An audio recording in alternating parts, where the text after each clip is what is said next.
Lundi 16 mars 2020. Mesdames, Messieurs, bonjour et bienvenue dans cette revue de presse. Le journal à l'honneur ce jour sur GS Communication, c'est notre temps. Le label photo à l'appui et le quotidien parle des attaques insensées contre le parti Force Cori.bd émergent FCBE, puis dénonce que les poulains du secrétaire exécutif national Paul Rompin répondent à l'imprudent Gabriel Ajavon. De la surenchère à la manchette et les informations liées à la lutte contre la pandémie du coronavirus vient en titre rouge sur blanc. Et notre temps, le label, rapporte que Patrice Talon, le père de la nation, parle à ses enfants et prodigue des conseils qui sauvent. Entre autres, le journal à l'honneur confie que le numéro 1 des Béninois invite ses citoyens à suivre et à mettre en application les mesures préventives recommandées par les autorités sanitaires. Mettant ici chacun devant ses responsabilités, rallonge le quotidien. Pour finir, le chef de l'État, soucieux de la santé de ses compatriotes, a rappelé les gestes simples mais idoines en ces moments de crise de coronavirus qui sèment la psychose et la panique au plan international. Chacun doit se prémunir et préserver les autres, a souligné le président Patrice Talon avant de rappeler que cela est de l'intérêt général de notre nation. Notre temps, le label, donne lecture de l'intégralité de la déclaration du président Patrice Talon face à l'épidémie de coronavirus. Toujours avec notre temps, le label, et la note de Alessandre Kovi à sa sœur Victorine Fabilly, professionnelle des médias, est abordée. Livrant ainsi les mérites de Victorine, le journal à l'honneur ne perd pas de vue les actualités relatives à l'adoption de la politique nationale de l'emploi à l'horizon 2025.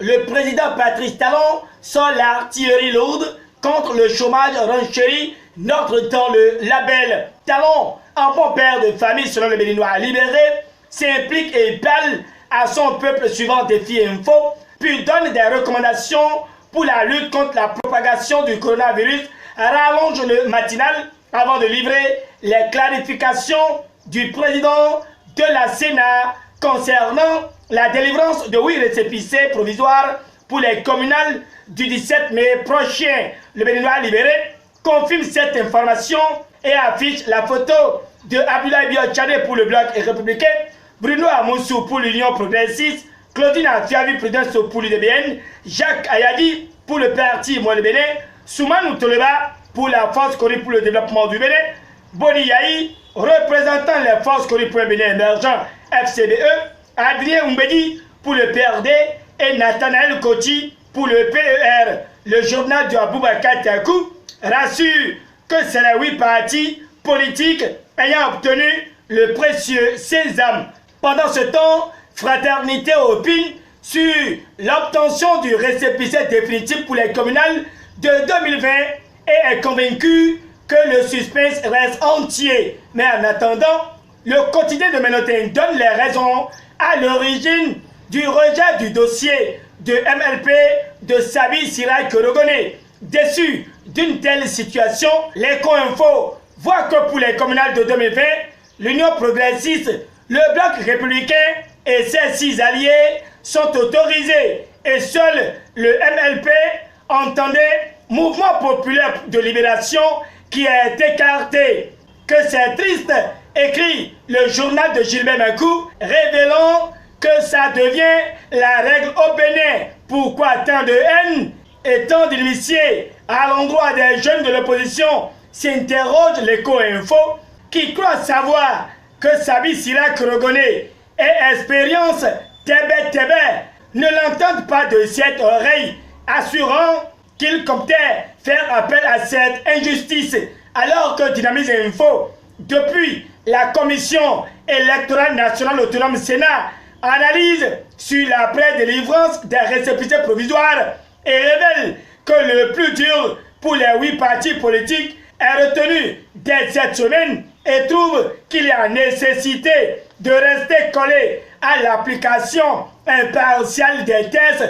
Matin Libre note de son côté une joie de courte durée pour les 8 partis politiques ayant obtenu leur récépissé provisoire par la Sénat, avertit. Dynamisme Info voudrait qu'après le récépissé, que Paul Humbert aille vers Yahi pour décrocher son implication dans la campagne. Déjà, le pays émergent signale que l'ancien député Justin Adjovi sème la zizanie au sein des forces Cori.Bénin émergents, mais avec Colline Info, la légende de développement de Luc Sertondier à Troco continue à Cotonou pour les communales et municipales du 17 mai prochain. À présent, c'est la nation qui s'installe et prend la signature d'accord entre le Bénin et le Japon comme l'acte de construction de l'échangeur de Védoka.